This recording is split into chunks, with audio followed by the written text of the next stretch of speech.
My goodness. Hold on. Let me see if we can. Whew. Hold on, fam. Let me see if we can do something real quick. Boy. YouTube, you be acting up.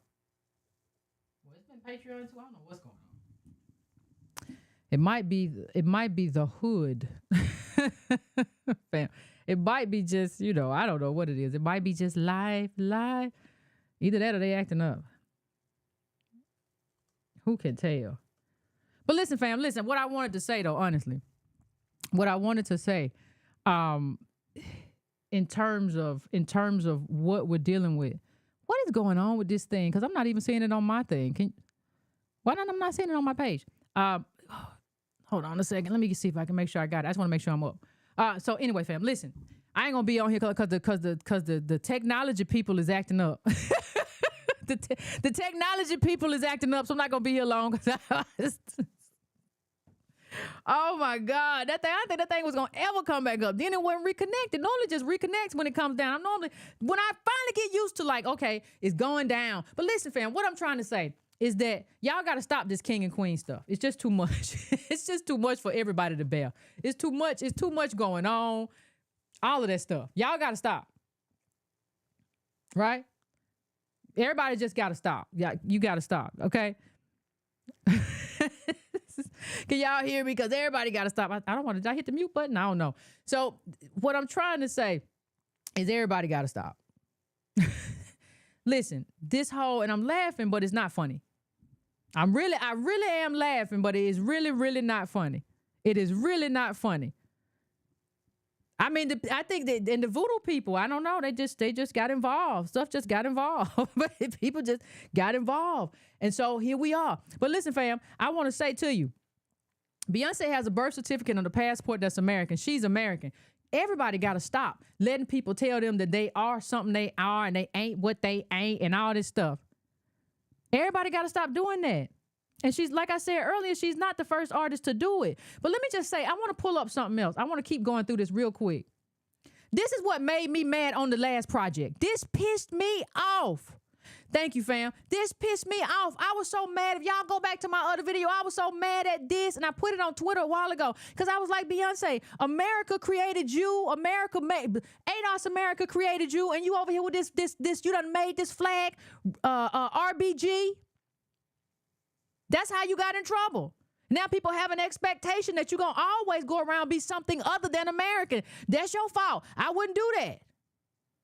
I would not do that. I would not be going around trying to act like that was in her I Am King video. This little RBG flag and people walking around, and there was a young boy who walked up to Jay-Z and he had the same necklace on, and it was like, that's him, and they reflected each other and all this stuff. You perpetuated something that's just not true. Right? That's what you did. And the result of that is now people are looking at you away and they looking at you crazy. This flag is meaningless. It don't have no army. It don't have no gun. It don't have no government. It don't have no nothing. Listen, Africa is not connected as a continent with all them 54 countries. It is not connected. You cannot expect us to be connected. Some of y'all, and not necessarily y'all in here, but some of y'all been having problems. Right? Some of y'all really want to feel a connection. Some of y'all are desperate. And I don't care. I don't care who you are or what you are doing. People will take advantage of your desperation. That's just how the world works. I didn't make the world that way. I didn't do it. But people will take advantage of whatever desperation you have. And if you are desperate for a connection, people are going to say, oh, look at how lost. Did y'all see? And I wasn't critical of Africans when they did this at all. But did y'all see how much the Africans made fun of us when we were going around trying to elevate the homie people? They would all of Africa Twitter was like, do they know? What is wrong with them? Do they not know that those are the people who enslaved them? Do they not understand? Like Africa Twitter was like, especially West Africa Twitter was like, are they okay? Is the ADOS Negroes all right? Because they don't seem all right going around here celebrating the people who sold them. We looked a fool when Viola Davis was running around talking about the Dahomey warriors. They didn't know that they would be. They knew. They were vicious. They knew. All just the desperation to be African has got to stop. Beyonce did all this, brought all these artists over, all these, and centered them. Now, we got ADOS artists that need to be centered, but y'all been running around doing Afro beats. Y'all been running around doing all this stuff. Y'all been doing all that. Okay. Y'all been running around doing all this with the Afro beats and, oh, it sound real good. No, it's not my cup of tea. I don't like it. I don't like repetitive rhythms. But everybody's been going around refusing to say the truth that I kind of don't like it. And not because I'm mean. I don't like it for the same reason I don't like them telenovela songs that the Latinos sing. It's not because of that. It's just not cultural to me. It's not a part of my cultural. I'm not anchored culturally in them little repetitive sounds. That's not. And kudos to you if you come from there and you like it. Good for you. I'm happy for you. I'm happy for you. Everybody should have their culture and have their culture elevated and celebrated. Just not necessarily on my radio or not necessarily on my. I don't. And a lot of y'all been going around acting like y'all like something y'all don't like. Let's just tell the truth and shame the devil. Some of y'all been running around here acting like you like something that you don't like because you're desperate to like and be liked by Africa and Africans, and you're fixated with it. It's almost like it's become like this religion. It's like this obsession. I'm just telling you the truth. Tell the truth, shame devil. I'm just telling the truth. So listen, and this is the other thing I brought up earlier. So I just want to bring it, and I want to show it to you that African-born Black immigrants stand out for the recentness of their arrival. In the U.S., 3/4 arrived in the country in 2000 or later, with over 4 in 10, 43%, having arrived between 2010 and 2019 alone. Fewer than 2 in 10 arrived between fewer than 2 in 10 arrived between 1990 and 1999, and just 10% arrived prior to 1980. Fam, what this chart is telling you is that the Africans who are criticizing you about how to do America aren't American enough to criticize you about that. They just got here. If you just got to America in 2010 or 2000, you don't get to tell me how to do America. Let's put this in context. I graduated college in 1999. They're telling you that the majority of these people came after that. How are you letting somebody who just got here tell you what to do and how to do it? How are you letting somebody tell you how to be American and whether to be American and you just got here? Understand, fewer than 2 in 10, 16%, only 16% arrived between 1990 and 1999, and just 10% arrived prior to 1980. These are brand new Americans telling you how to be American. What kind of soft people allow people who just got here, who just stepped foot in America, to tell them how to be American? You just got here. You don't know enough. 2000? You mean to tell me you got here after Y2K? You trying to tell me how to be? That's a Pew article, fam. Let me bring up the actual article itself. Hold on a second. Somebody asked what article. It's over this. This is like the headline. Over half of Black immigrants arrived in the U.S. after 2000. That's from the Pew Research Center. You weren't here. The Black immigrants who were here in 1965, those were Caribbeans. You were not here, ma'am. You were not here, sir. Stop telling me. See, that's the reason they don't understand. So when you talk about, well, why don't they understand and why do they say this? Because they didn't experience. They didn't have your grandmama or your great grandmama who was a sharecropper. They didn't have your grandmama who was a maid. They didn't have your sharecropper granddaddy. They didn't have none of the stuff you have that makes you feel the way you feel. And you're going to follow them and do what they say. And they ain't even been here since 2000. You got a grandmama, a great grandmama, great granddaddy, great granddaddy going all the way back to slavery, done died in all kind of wars. You're going to let somebody who came here in 2000 tell you what to do? Y'all got to stop. People don't know enough. Understand that you are anchored here. You are anchored here in blood. You are anchored here in contribution. You are anchored here in every way that matters. Somebody got here in 2000 is only 2024. Somebody who got here in 2000 or later is not anchored here in the way that you are. We talking just got here. We talking fresh off the plane. What are we talking about? I don't understand what's going on. I don't understand this level of manipulation that we allow to happen. Well, you know, Africans feel differently. So, well, they don't think we should rep the flag. So, you can't get here in 2000. I was born in 75. You think somebody who and I have, you know, my mama, daddy, I have granddad. You think somebody, all the graveyards of my family are in this country. You think somebody who just got here in 2000 is going to tell me how to be American and what I get to do and what I get to fly, what flag I get to fly and how I get to fly it? Are you kidding me? I don't know what we're doing. Family, I do not know what we're doing. But this is a lot. This is a lot. What we are allowing to happen.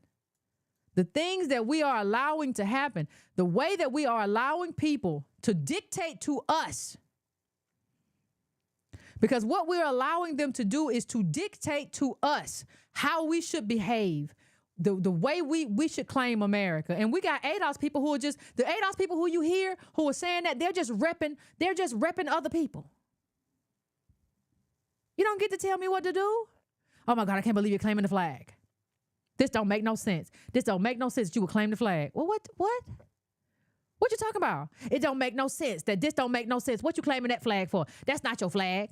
Whose flag is it then? Because when you tell me it's not my flag, you sound like the racists who've been telling me that it's not my flag. You're siding with the racists. Now I'll tell you something else.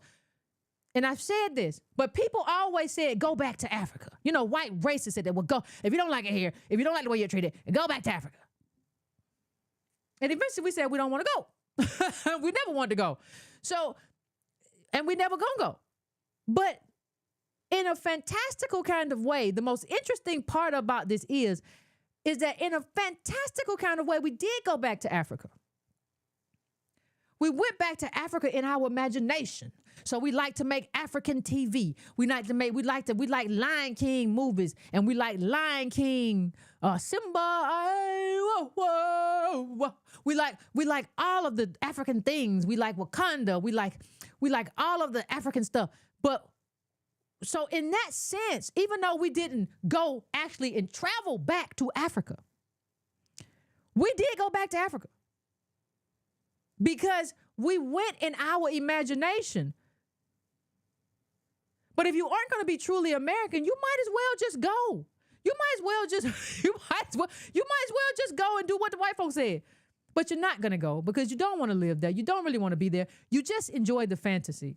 And it is a fantasy. If it wasn't a fantasy, we wouldn't have so many black immigrants they're going through Mexico and they're trying to find a way in here. It is fantastical to believe that you, your Western self, are going to go in Ghana and find and build a life for yourself. But if you can do it, by all means, you're coming to America. Yeah, that's another one. The dashikis, yeah, they be made in China. It's all kind of, listen, if that's what you want to do, God bless you. Go with God. But I'm just not interested. Listen, I'm not interested in it. I'm just not interested in whatever if that's what you're interested in, we're not interested in the same thing. I'm not interested in new arrivals telling me how to be. I'm not interested in people who may have sold me here telling me how we're family. There are things that I'm just not interested in. And maybe that's the problem. We're not interested in the same thing, so I'm just not. Right? And I think people need to understand. Everybody, you know, one of the things I hear people say is that, well, people feel like they have an ownership over us. Well, they do feel that way. Right? They do feel that way. Part of the reason they feel that way and that they can own us and manipulate us is because that's always the way it has been. And we listen, understand, we didn't immigrate here. We were sold over here. And that's why the language of American descendants of slavery, the institution, is so important. Because you have to keep that in mind, because that's why you're owed what you're owed. But that's also why so many other people, and not just white people, feel the way they feel about you. Because whether or not they'll say it or not, they think to themselves, you come from a slave. And somebody who comes from a slave doesn't get to say or be anything except manipulated and controlled. And that's how they feel. So when you ask yourself, Why do these people feel this way about me? Why are they talking about me in this way? Why do they feel like they get to dictate what I do? Why do they feel like they get to dictate how I think? Why do they think because you come from a slave, I come from a slave, we all come from that. And they feel, because we got to own this elitism that happens in their communities too. They feel that like these people come from slaves because they do caste in these countries. And we're not, whether you talk about India, whether you talk about West Africa, they do casteism. When we are, if you look at Nigeria, the bottom caste are descendants of slavery in that country. Some of them, a lot of the people who talk view us as that. And you have to stand up and say, listen, slaves built this country and they built a path for you to be here. And the thing that you can do, Mr. and Mrs. New American who got here in 2000, you can shut up and follow the lead. You don't get to come here and tell me how to be American when you, the only reason I went through what I went through is because you sold me here. But I survived and I built something and I fought. And now you have left, totally abandoned whatever you had going on in your country and you're here. Listen. You don't, we stay here and we have always fought. We stay here and fight. Somebody who left don't get to tell me nothing.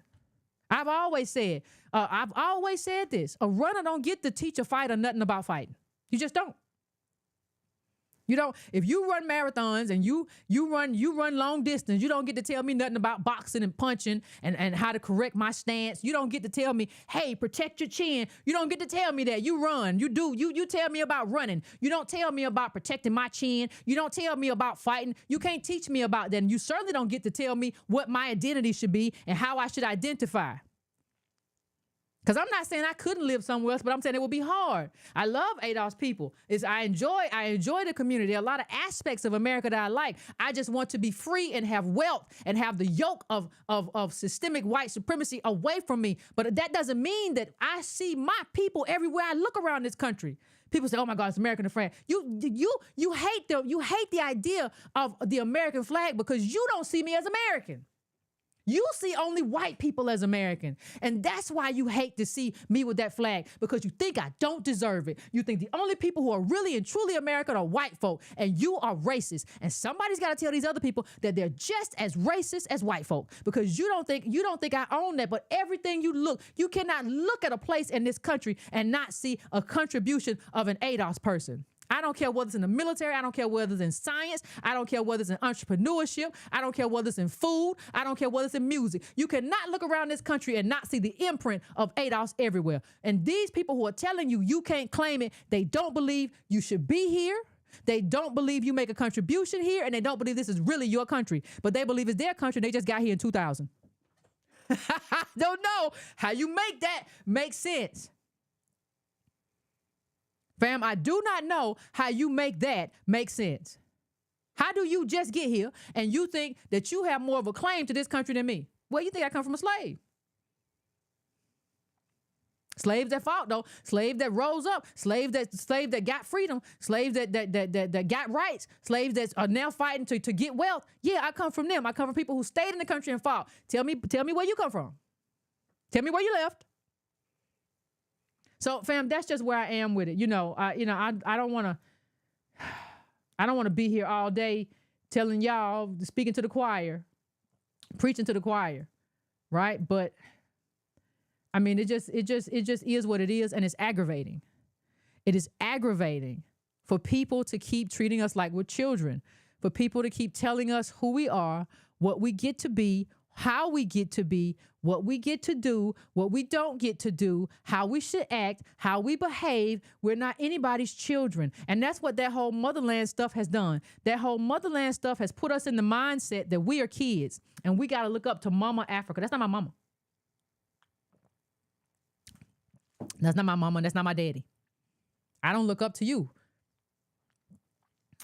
If there's a mother in this relationship, it's us. We paved the way for you to be here.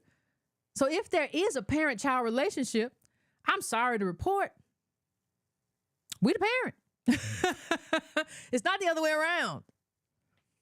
It's not the other way around because you have dashikis. I'm sorry. Like we're not that into dashikis for that to matter that much to us that you do that. So anyway, fam, let me see if this internet stays up. I want to go to the phones. So just give me a second. Give me a second to set that up. If you want to call in, that's great. And I'll set it up and you can have a conversation.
All right, fam. We are back. We are back. We are back.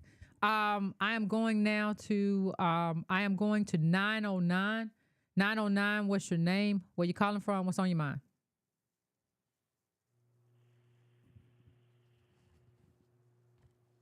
You there, 909?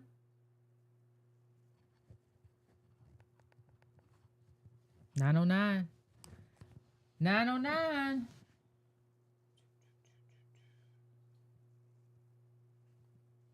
Mm. All right, 909. We got to drop. We got to drop then.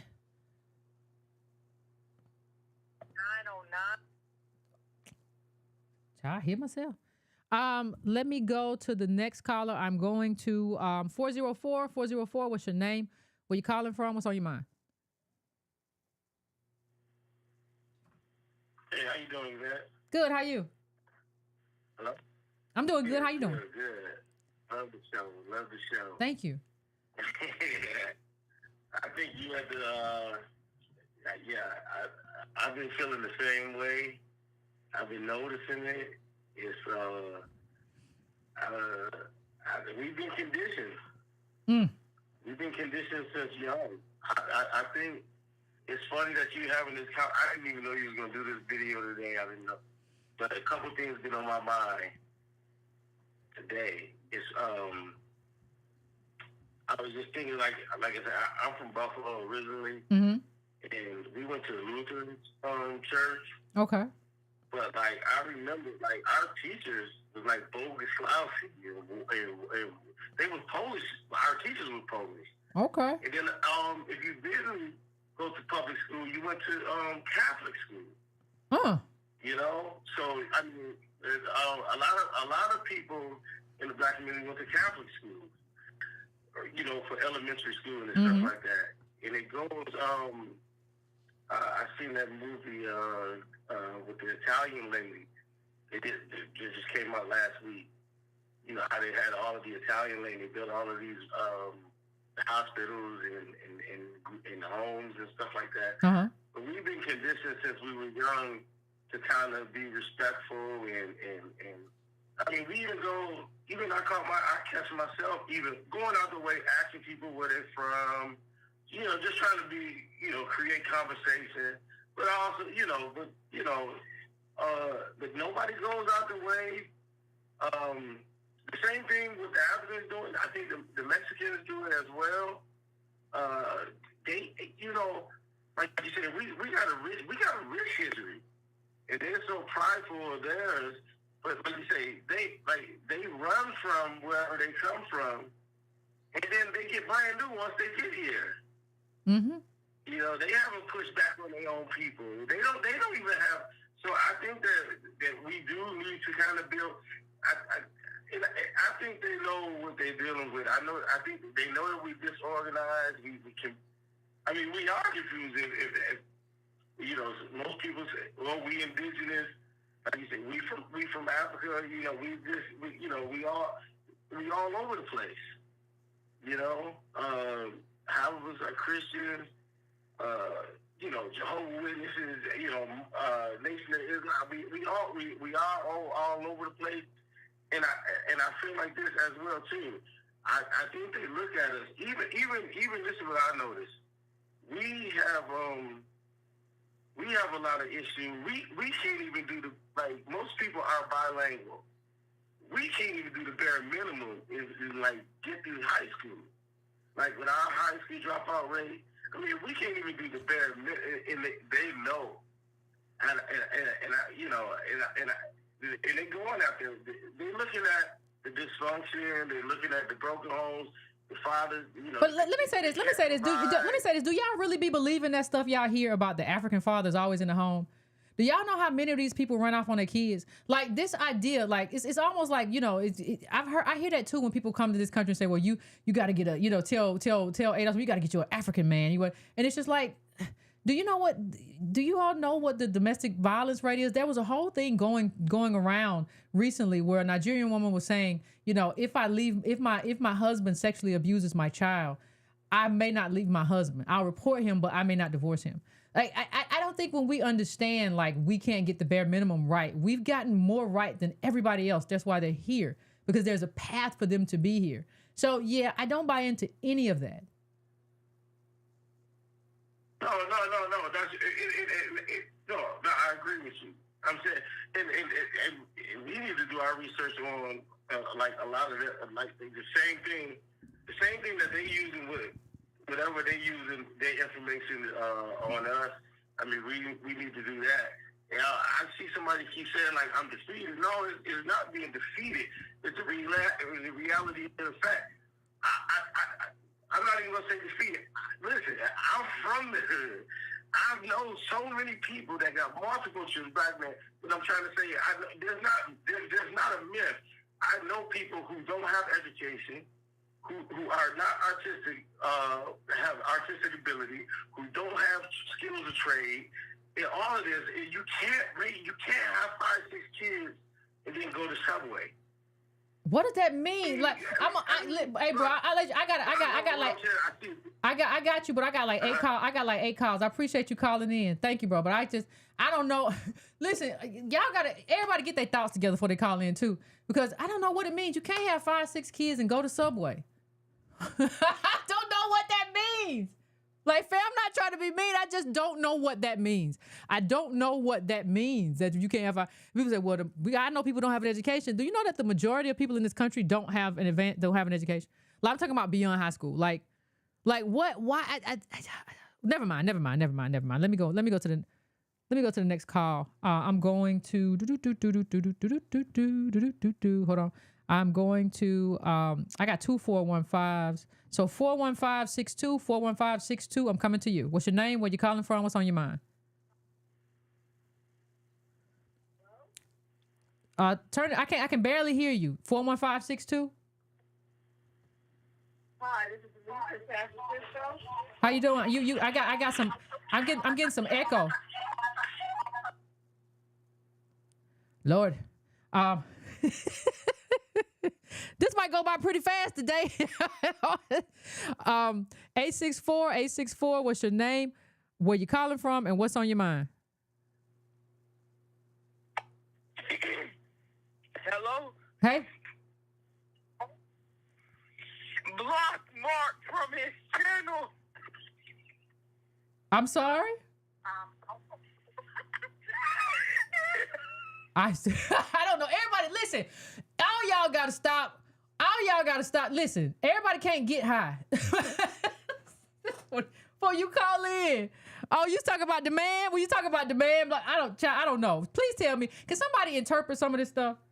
Well, I don't know what's going on. I really don't. I really don't know what's going down. It's gonna be quick, you know. I be trying to do the call-ins, but oh my goodness, what?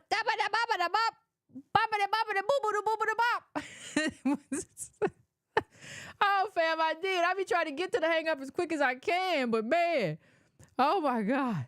Okay, let's try another one. I'm kind of shaky right now, fam. I'm kind of shaky, but let's try another one. Oh gosh.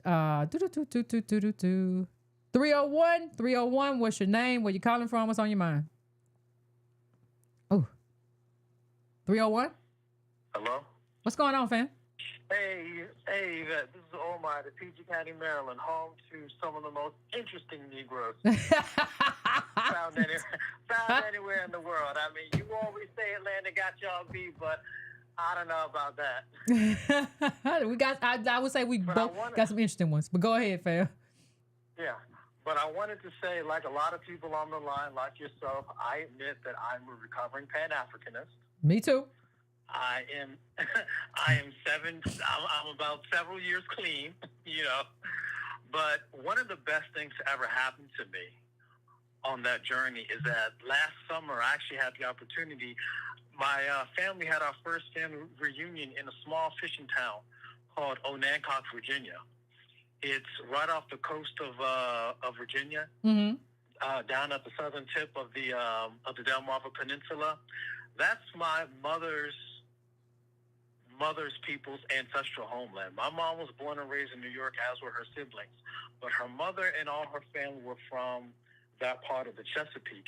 And, it hit me. How could I calling myself an African, trying to be African, when I had not gone down to my ancestors' home 4 hours down the road? Okay.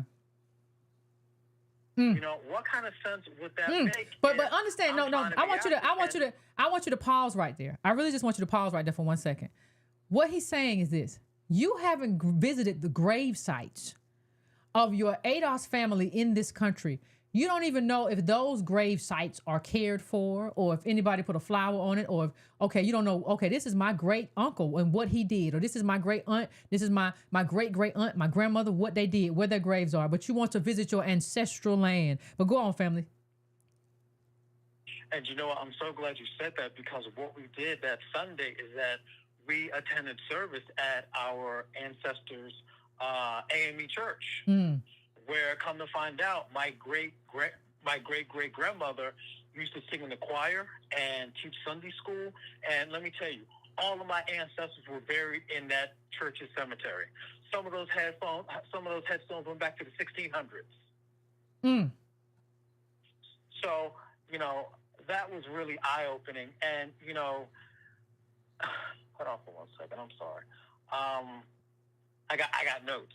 Okay. But, not honoring that part of us really leaves us vulnerable to be taken advantage of, but especially by any Black American in a head wrap and one of them made in Pakistan dashiki. I mean, in the name of being African, and you know what I'm talking about, they will sell you everything from vegan diets to polygamy to a bunch of spiritual titles and ceremonies that you can buy. They'll sell you on polygamy. They'll even sell you on being a sister wife to some Nigerian who ain't got no money. So you can come over here, wife you up, have an anchor baby, get his bag, and then go back to Nigeria. Sister wife. And that's happening. I'm sorry. And that's happening to a lot of people, more people than you think, because they don't want to honor their chitlin-eating, pig feet, hog maw, ham and butter, lard-eating ancestors in the Deep South. Or wherever your people come from. And I feel that as ADOS people, until we start to honor our big mamas, our great-great-granddaddies, the ones who built this country, the ones who look like us, until we do that, I mean, that's basically where our fate lies. Well, and let me just say this too. And let me just until we honor who we are. Yeah, and I agree with you. And let me just say this too. And I thank you for that call. I'm gonna let you go. I appreciate it. I just got a lot of calls on them, but they're great call. I appreciate you. Thank you so much. Because what happens? Let me just say this. What happens is this. Y'all will have a lot of people. And this is another problem I have. Talk about how awful chitlins are. Talk about how awful this kind of food is. Talk about how awful. And I'm not talking about what's good or what's good for you. You'll have that same person go to another country and eat some kind of pork intestines or something and say, oh, it's part of their culture, is good. Well, you can't have it both ways, fam. You just can't. Either culture matters and you respect somebody's culture, or you don't. And so that's, I always get mad at people who pile on people who eat, things that are part of our history. That doesn't mean you necessarily eat it every day. Right? But like, what, you wouldn't pile on somebody if they said they were German and they were eating that blood sausage that they eat. Now, I don't like it, but I don't pile on, and I wouldn't let them see me do that. I'm respectful. I'm talking to family right now. Going right now to 862. What's your name? Where you calling from? What's on your mind? How you doing, Yvette? This is Jonathan Edwards from Asheville, North Carolina. Pretty good. What's up with you? Oh, you struck a nerve with me with this video. We've talked before, and the whole idea of motherland, right? This parental homeland is an invention in our own minds. Because the West Africans that sold us into slavery, right, knew about the dehoming before Black Panther came out. Mm-mm. They knew. There was I think Tone had did a paper about the lady that was talking about her West African slave owning father. Mm-hmm. You know, they've known what we were and how we got here for as long as we've been here. Yeah, they always knew we didn't get kidnapped. They always knew. We believed we got kidnapped. They never believed that. It was like an open secret. And that's why they never came to rescue us. Yeah, you don't come rescue what you sold. Yeah, you got the money, you done moved on, you done built your house or whatever, now you got your riches, and you had the shame. Mm. So they never brought it back to the forefront because they wanted to pass the buck to white folks for what they did. Mm. Now, white folks had their hand in it. Mm-hmm. They were most certainly the most wicked of the two parties. Well, I wouldn't even say that, fam. I think it's two sides. You know, it's one side catches us and holds us, and the other side purchases us. Those are two sides of one transaction, right? And so, like, you all are both complicit in this transaction. Well, the reason why I say that they were the most wicked is because they didn't want to let us go. Mm. Hello? I'm here. I'm listening to you, fam. So, Dr. Francis Cress Wilson said that white supremacy infantilizes us. And the motherland concept for Africa being this haven also infantilizes us. It makes us believe in something outside of ourselves. That there's something greater somewhere else, because we don't want to accept that we're the bastard children of America. And that we're either gonna fight that, right? We're never gonna leave though. Like our way of accepting is, man, I want to go to Africa. I won't have to deal with this. You got a whole nother set of problems, and you're not African. You're not leaving. And so I think it also helps us avoid the fight.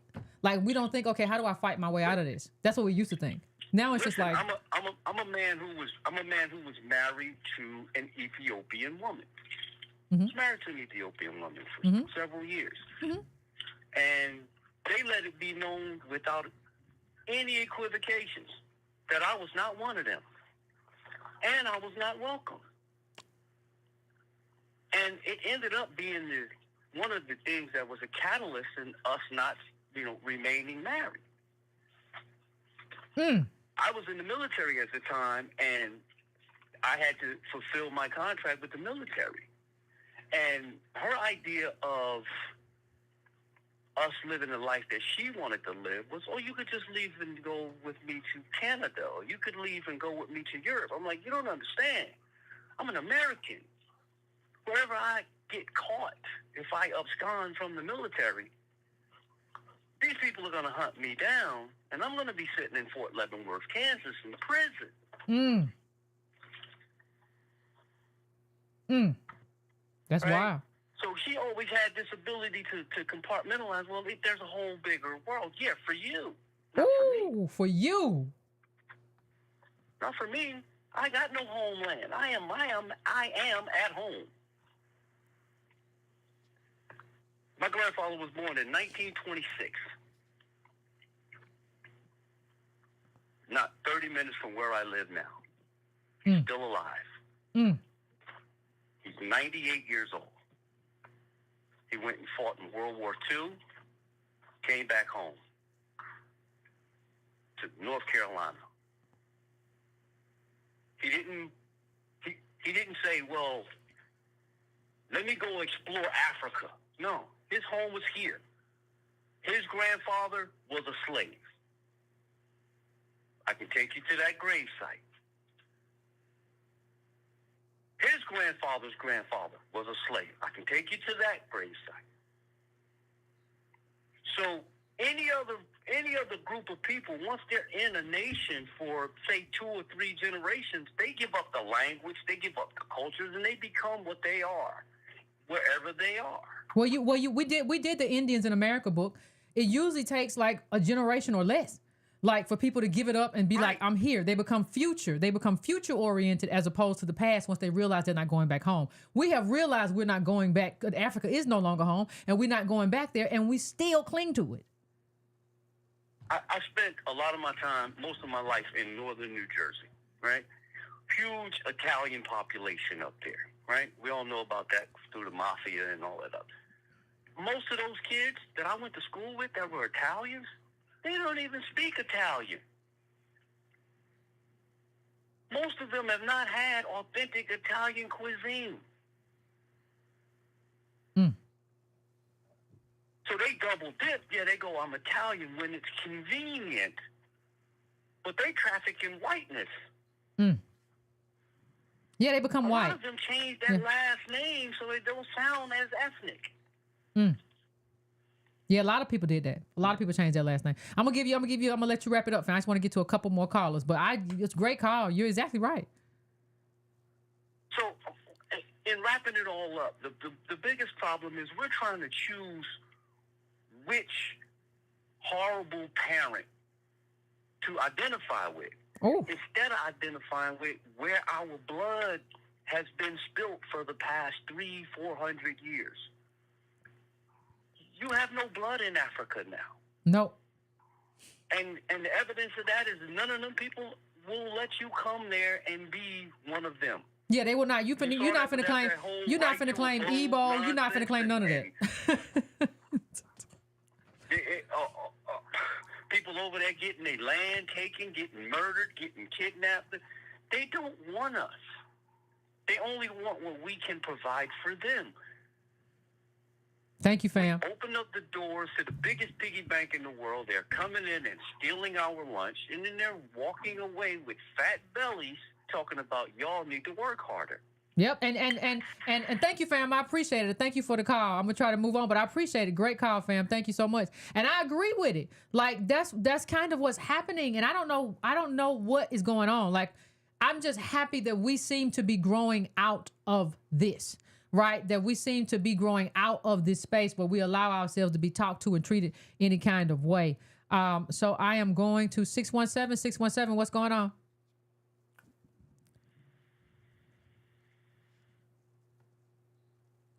You there, 617? You hear me, Yvette? Yeah, I can hear you now. Hey, it's Reggie from Boston. What's going on, Reggie? Pretty good. How you? Oh, I'm good. I'm going to try to get through my thoughts as quickly as possible, so I know you got a lot of calls. But I think it's interesting just with Beyonce's visual representations that she kind of emblematic of the journey of ADOS and some of our confusion and kind of where we landed. Because if you look at the aesthetics as far as the Lemonade album and the Black Panther, a lot of that was Southern Black aesthetic. Whether she was going through Southern towns and the dresses and all that's Black and Southern, like the Black Panther Party. Well, like the beginning of that, I don't mean to interrupt you. I don't mean to interrupt you, Reggie, but like the beginning of that one song where he had, what was it, Big Frida or something, like, I like collard greens and cornbreads, or whatever, like, yeah, Southern, like our cuisine. Yeah, and even the Black Panther Party, even though people, even though rightly so in terms of history, you look at it as a turning point in terms of Black liberation and how that reverberated across the globe, but the genesis of that idea was Louds County, Alabama. Mm-hmm. Like this is we the talked whole about thing with Southern Black culture, and then even when you come back to what she's doing with the Cowboy Carter thing, like, and people were talking about it on Twitter, over the past few days, but that's the rodeo girl. It's not an affirmation of America as empire, like. This is just the rodeo girl. Like, that's how she dresses. That's how she looks. She's on the course, running around the field. It's like, come on. And it was back to that point that you were talking about, like, these people just got here. You don't understand that, and you don't understand even the connection that we have, that you haven't internalized the knowledge that we have a contribution in terms of music and culture.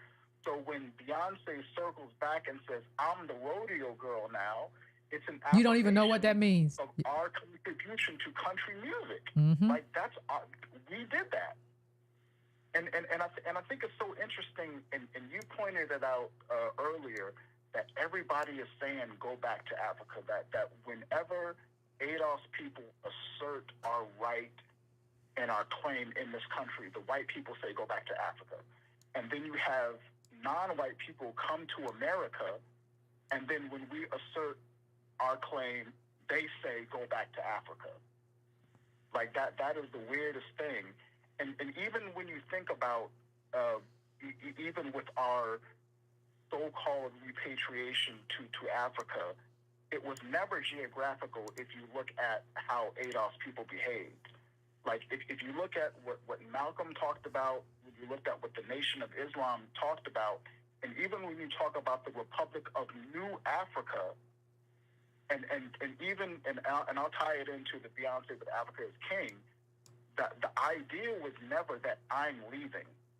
Because, like, when you look at what the Nation of Islam wanted, when you look at what Malcolm talked about as far as repatriation, he was talking about a cultural repatriation. Even though we have issues with divesting from America in that way, it was never geographical. All of, like, whether it was the Nation or Republic of New Africa, they wanted to carve out a geographical space in America. Mm-hmm. So everybody accepted, regardless of where we went ideologically, geographically, and in terms of our claim and the space we wanted to carve out, everybody from slavery up until now, collectively speaking, said, this is home, and I'm carving out a space in home. Absolutely. And I think it's interesting that everybody wants us to divest from that idea geographically and politically, while everybody else invests in America. Yep, and everybody comes here, everybody invests here. You want a pathway to citizenship, you want this, you want that, but I gotta leave. Yeah, I gotta go. Well, you should go to Africa while I come here and build a life. Yep. And what's wild is that when people bring up the flag and what it represents, that I can't represent home, I'm not waving it to affirm imperialism or genocide or anything else. I'm celebrating my wins. And my people. And my contributions. Yeah, I'm celebrating my wins and my contribution. And the hypocrisy is crazy, because I don't care where you go on planet Earth, anywhere that black people or Afro-descendant people live, every single place and in every single country, when you wave that flag, you are affirming borders and boundaries that were imposed on you by colonial powers. Mm-hmm. Yet you still get to celebrate your wins. I don't care if you go to, like, Burkina Faso. You wave that flag, you're affirming the Berlin Conference, like the borders that you did not draw. Yet you get to wave that flag and celebrate Thomas Sankara as you should. Mm-hmm. You wave the South African flag in spite of the Europeans coming down there and drawing the borders for you, and even in spite of how you treat other Africans. Because you have the Zimbabweans coming down there, you surround them with tires and you set them on fire.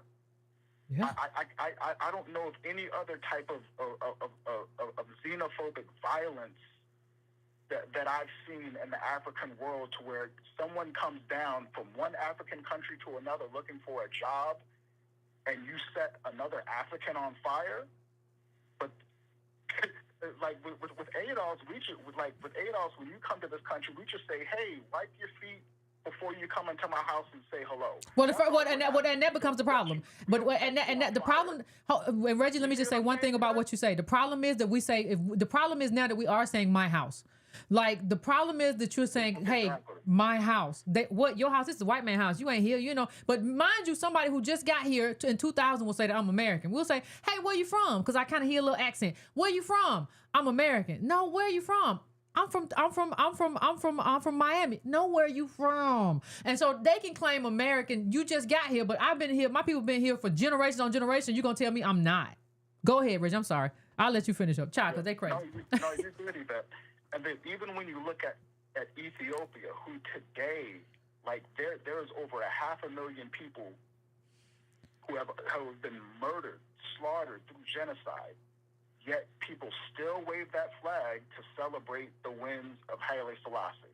You look at Ghana, who's talking about year of return, and this is what's crazy.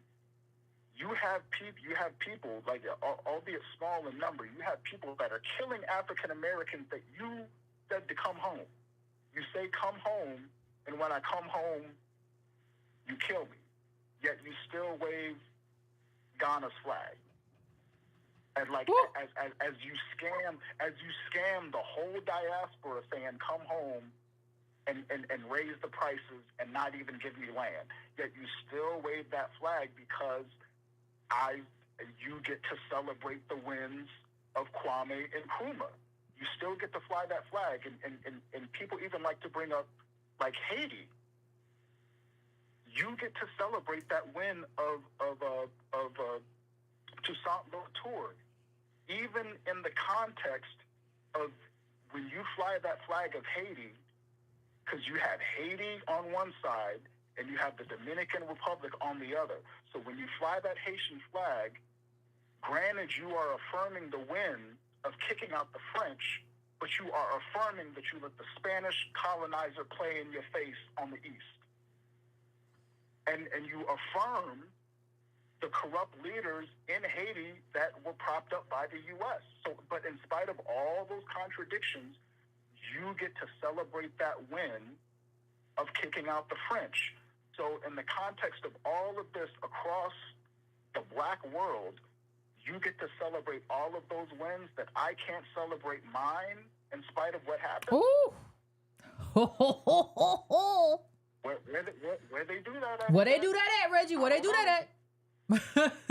That's all I can do, man. I appreciate you. Thank you so much. Thank you so much for calling in, Reggie. Fire as always. Fire as always, boy. Woo. Like, oh yeah, I can't. I'm gonna go to a couple other calls, but Reggie, what else? Fire. You're right. We gotta know you celebrating imperialism. Woo. That's a lot. That's a lot from y'all. Going now to 252. 252. What's your name? Where you calling from? And what's on your mind? Hey, what's up? My name is Kareem. I'm calling from Carolina, but I'm from New York. Okay, what's up, Kareem? I can hear the accent. I can hear that New York in you. My people is from Carolina and Virginia. Yeah, right. So as far as what the other callers were saying previously, I don't think that the problem so much is the whole African identity thing, as much as it is what are we now? You know, I think that ADOS is an important distinction for us to get our reparations, right? Because the descendants of slavery deserve the reparations. If you just came over here from wherever you came from, you don't get our reparations, right? Mm-hmm. That makes sense? That's basically what you say, right? Yes. It's more than that, but that's for the reparations piece. That is the distinction. Right. Yeah. I'm saying our history, but that important distinction of being ADOS ties into our reparations. We suffered certain atrocities and certain we didn't get paid. Our ancestors didn't get paid, and thus we are poor collectively in the future and in the now. Mm-hmm. Inheritance, absolutely. So one of the callers said that when people come here, they forget. I don't think that that's true at all. Because when I went to school with white children, and they were Irish. They would say they were Italian. they would say they were French, wherever it is they came from, Russia, Well, Albania. I think it too depends on how long they've been here. I think it too depends on how long they've been here, right? Like, I think somebody who is second generation, third generation, they're not talking about that much anymore unless you ask them. I think it all depends on how recent that is for them. And there's a way that they can take pride in that without actually, people come here to become white. And that doesn't mean that they don't honor, like, hey, my people came during the potato famine. I say that all the time. My people were Italian and they came and did whatever. That doesn't mean they don't honor that. But like, the further you get away from like knowing the people who came and having some people back there, the less you rest on that. The more you see yourself as more and more American, the further along you get. And that's the objective. But go ahead. I'm sorry, fam. Okay, well, how about this? Along those lines, I think one of our major problems is we don't really know who we are. You know? Why? We don't know the language. What language do you know other than English? Like, I know Italians. I know a lot of Italians who don't speak Italian. Like, because they've been here too long. Right, but hold on, Yvette. There are a lot of Europeans who can trace their ancestry. They can trace it all the way back to Vlad the Impaler. You know, they don't anchor themselves in that. They don't walk around sad if they can't. Collective amnesia. We don't. You understand what I'm saying? No, I don't understand. Like, let me just say this, and I'm gonna let you finish. I don't understand what you're saying, because I know there are a lot of people who don't even care to trace it back. Like, if you go and talk to a 25-year-old whose great grandparents came here from or came here from Ireland. Or somebody whose grandparents came here from Germany. Some of them might know and be like, oh my God, I hear they came from here or whatever. They're not anchored in that though. They don't need to go to learn German to feel like they're somebody. They're American. And they're quick to tell you, I'm American. I have people who came here from da-da-da, but I'm American.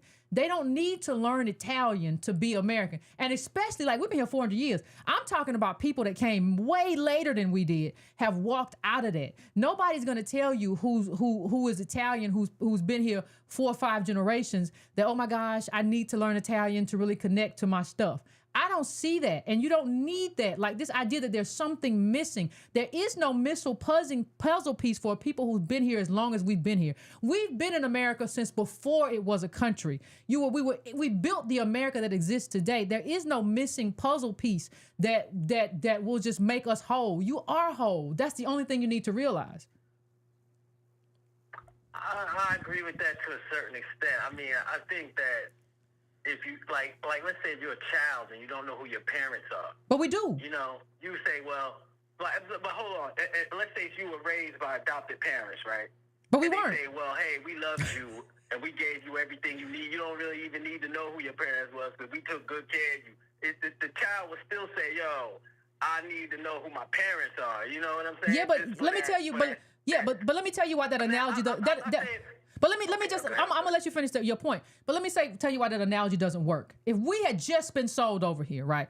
And like, I'm Yvette, and like I never met my mother and father, and I need to know who those people are. Then that analogy makes sense because I don't know my mother and father. I know my mom and daddy. I know my great grand. Like, I know my people. I don't need Africa to do that. They are not my parents. If you go over there, you're gonna be face to face with strangers who have a culture that you don't recognize, who have customs that you don't recognize. Those are not your parents. Your parents, your grandparents, or everybody is here. So you don't have a missing parent. Like, if we had been sold over this generation, or even the last generation, then I would see your analogy make sense. We were sold over before this was a country. It's over. Okay, so here's my question to you then. Why would they take that from us?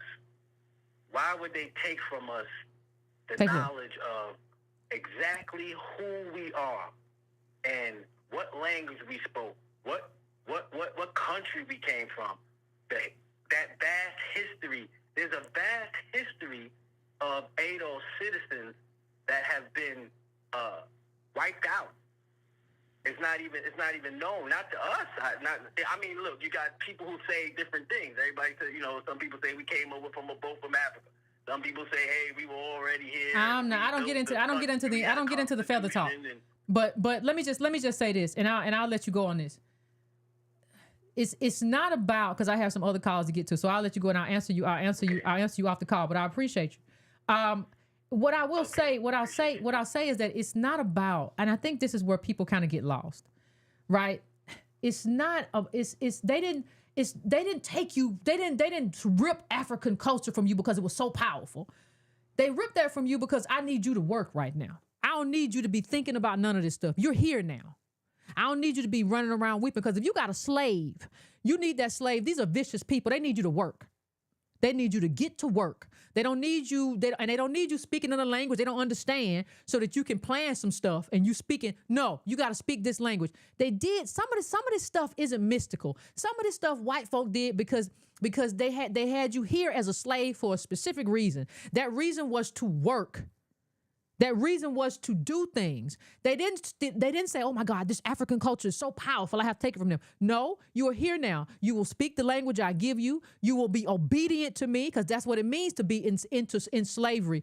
And the way I do that, when I get you here, is to break you into the culture. It doesn't have anything to do with the fact that, listen, if African culture was so powerful, they would have way more than they have in a lot of these countries. They wouldn't be overrun by the Chinese or the European, or they wouldn't be colonized. Like, if African culture and all that stuff and all that language and all that stuff was so powerful, they wouldn't be in the situation that they're in. Can't you see? Like, there is nothing powerful in that. There is nothing powerful in that. Anybody who enslaves you is going to come over here and say, listen, don't be talking that. You're going to talk this. This is your new name. I need you to understand you have a totally new life where you serve.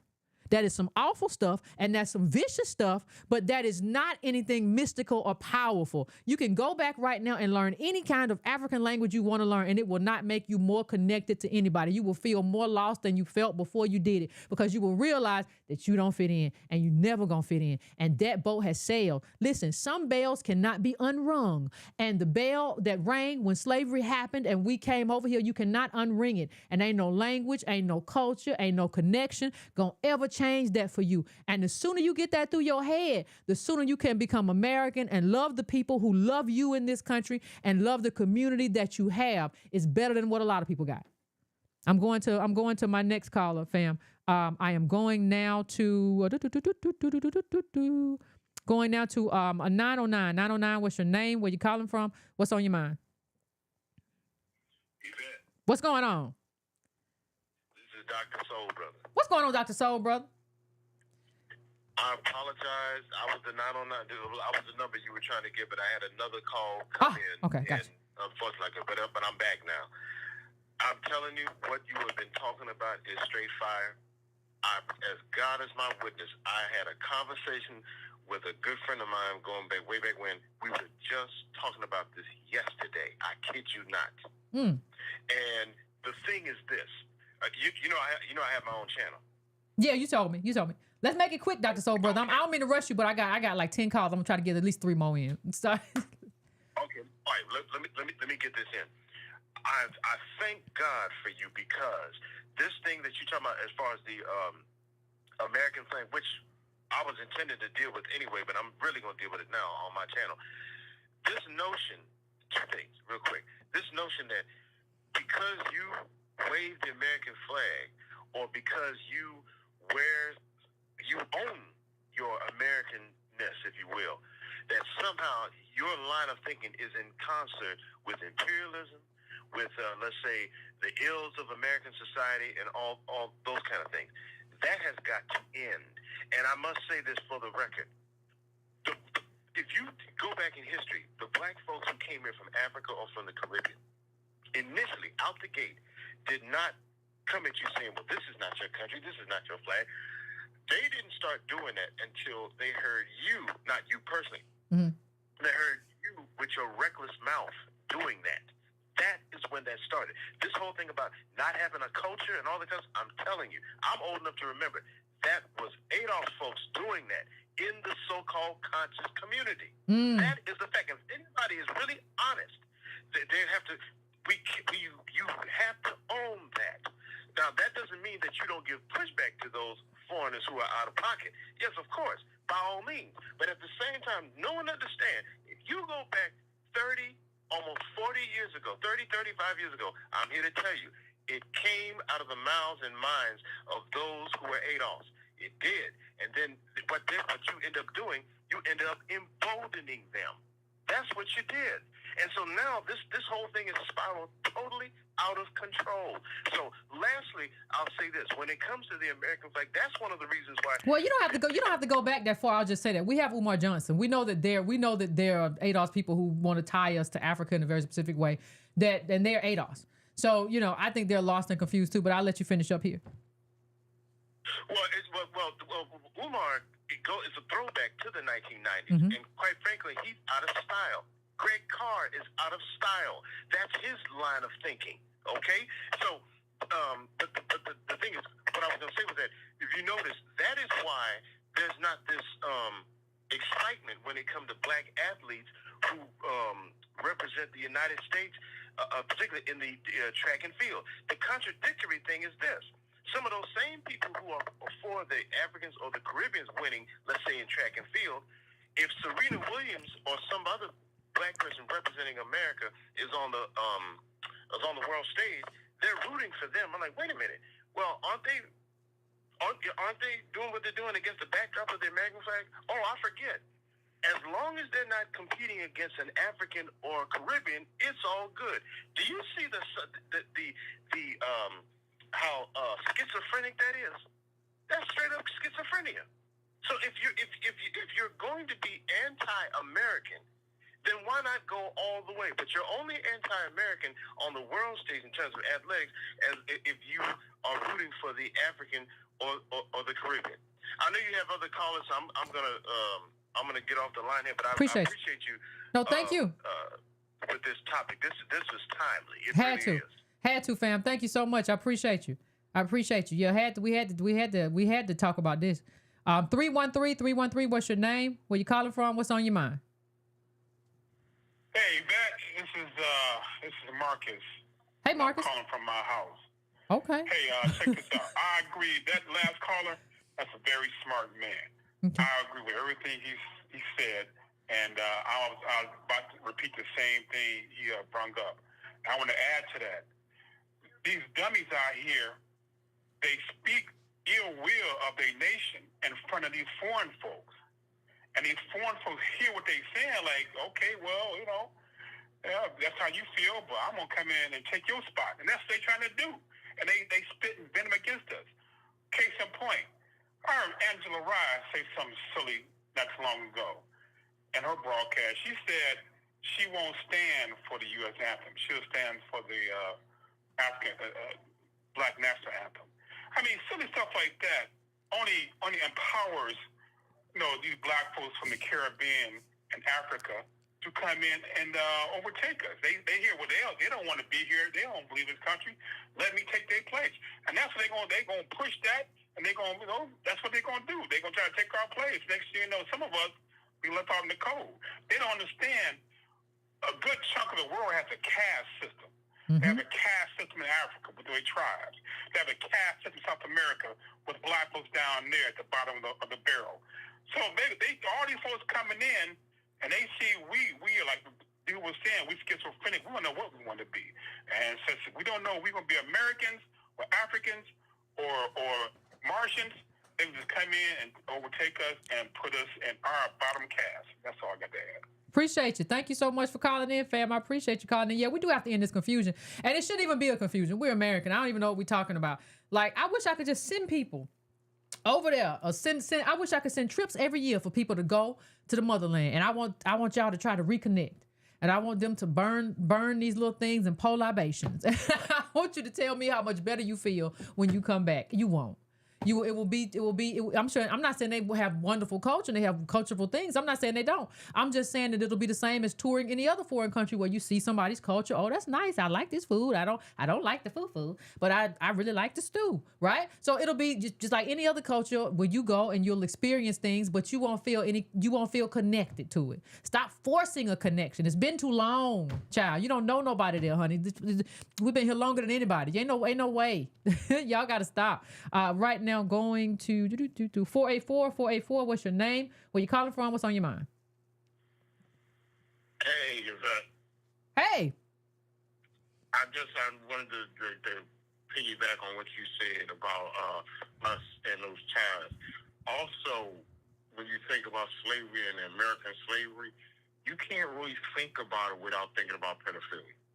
I mean, thinking about it and not thinking about the sex component, that's another thing that ties us away from Africa and the continent. When you think about what white slave masters, red slave masters, our DNA is not on the African continent. We're different. Well, We may have started off a certain type of way, but our mom and dad are here. Well, and one thing I always say, I mean, one thing I always say is that we're an amalgamation, right? We're like an interesting mix.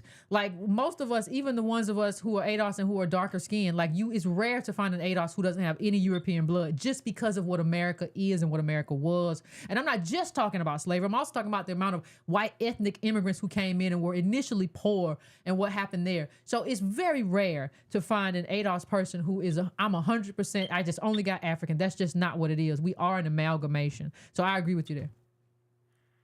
Which makes us unique people. Our mom and dad is here. Grandmom and granddad usually too. Appreciate you, fam. Yep.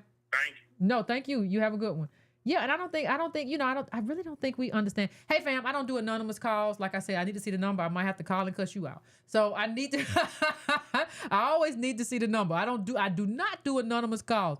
I just don't do it. It's a rule. It's been that way. I'm going to probably my last caller. I am going to 240. What's your name? Where you calling from? What's on your mind? Hi, Yvette. Hey. This is Quetta, Queen Lioness of Israel. Oh. I'm a member. I'm an ADOS member. Good. I appreciate that. Yes, and I'm so excited about this show tonight because I haven't had anybody to really talk about this because I've been dealing with this since Barack Obama's when he came on the scene. I voted for him because of Michelle. Okay, I was like, Michelle is one of us. Okay, Michelle is one of us. She's connected to us through our history and our heritage, and that's why I voted for him. And when the Biden election came around and Kamala was running, I wasn't going to vote for her because she is a first generation member of her family born here. So to me, there was no way she could have any idea of what it's like to be one of us. So I knew she would not do things that would be in our interest. So I wasn't voting for her. Now, mind you, she had an immigrant who ran her campaign who, when she backed off, her campaign manager became the press person for Biden. And I looked into her. She is also a first-generation person here. So I'm looking at all these decisions that are being made, which in my opinion are bad decisions for America. I think they have too many I'm not saying any, not to make it bad. It's just to say that they are not connected to our history and to our people. They just don't know. I just think there's too many first and second generation immigrants in that administration. I got you, fam. I appreciate you. I'm not America that is not working for us. I thank you. I want to thank you. You say that? I was gonna thank you for your call. I understand. I mean, I don't do a carte blanche. I'm not xenophobic. I don't, but I understand what you're trying to say. I'm just, so I appreciate you. I'm gonna try to end. Huh? Can I say one more? Sure. One more thing. Sure. One more thing, please. The problem that I'm hearing. Okay, I have over 20 years experience in researching my family, okay? So I have no question whatsoever about who my people are and where we come from. And what I'm hearing is that I'm hearing people who have never taken a DNA test talk about DNA. They're talking about stuff, and if you've done that, you can tell they haven't taken the test, that they They don't know what they're talking about.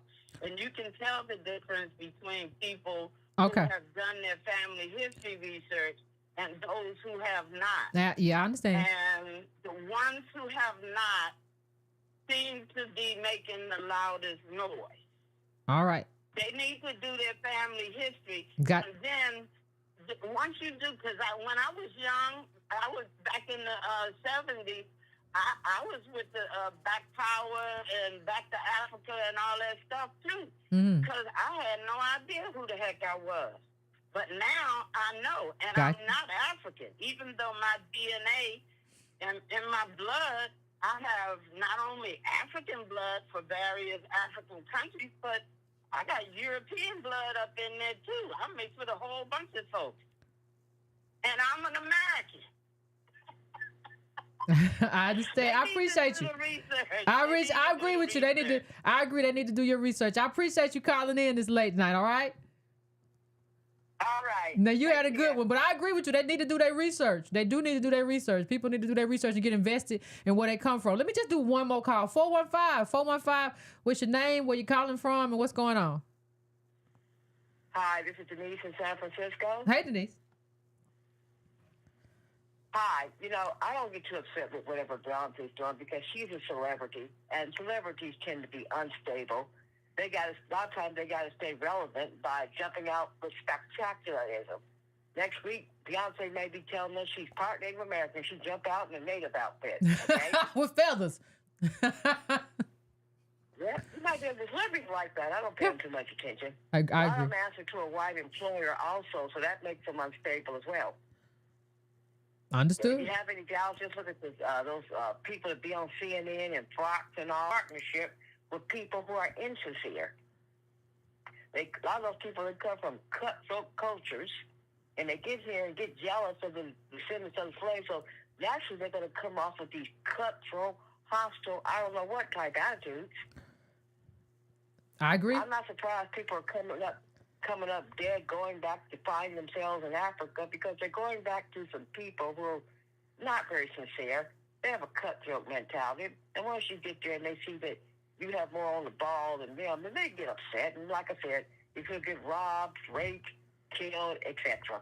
I understand, fam. I appreciate you. Thank you so much for calling. I'm going to try to get out of here. It's almost midnight, but I appreciate you for calling. I just want to make sure I get to the call. Thank you so much, fam.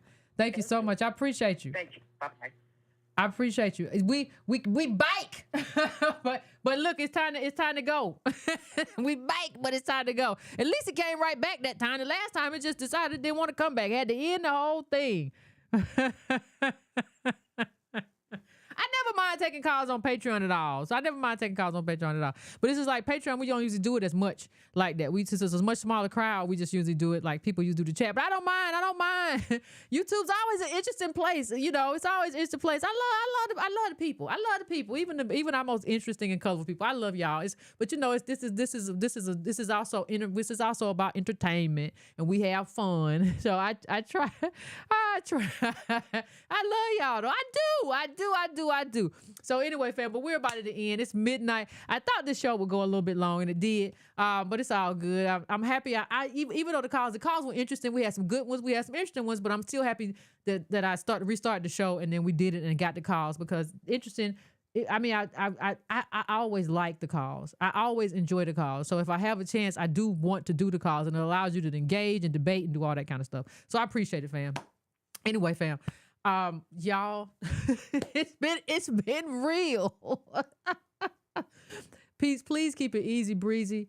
Don't bother nobody. Don't let nobody bother you. Finish whatever your libation is. I know some of y'all had something. You might be fooling somebody, but you are not fooling me.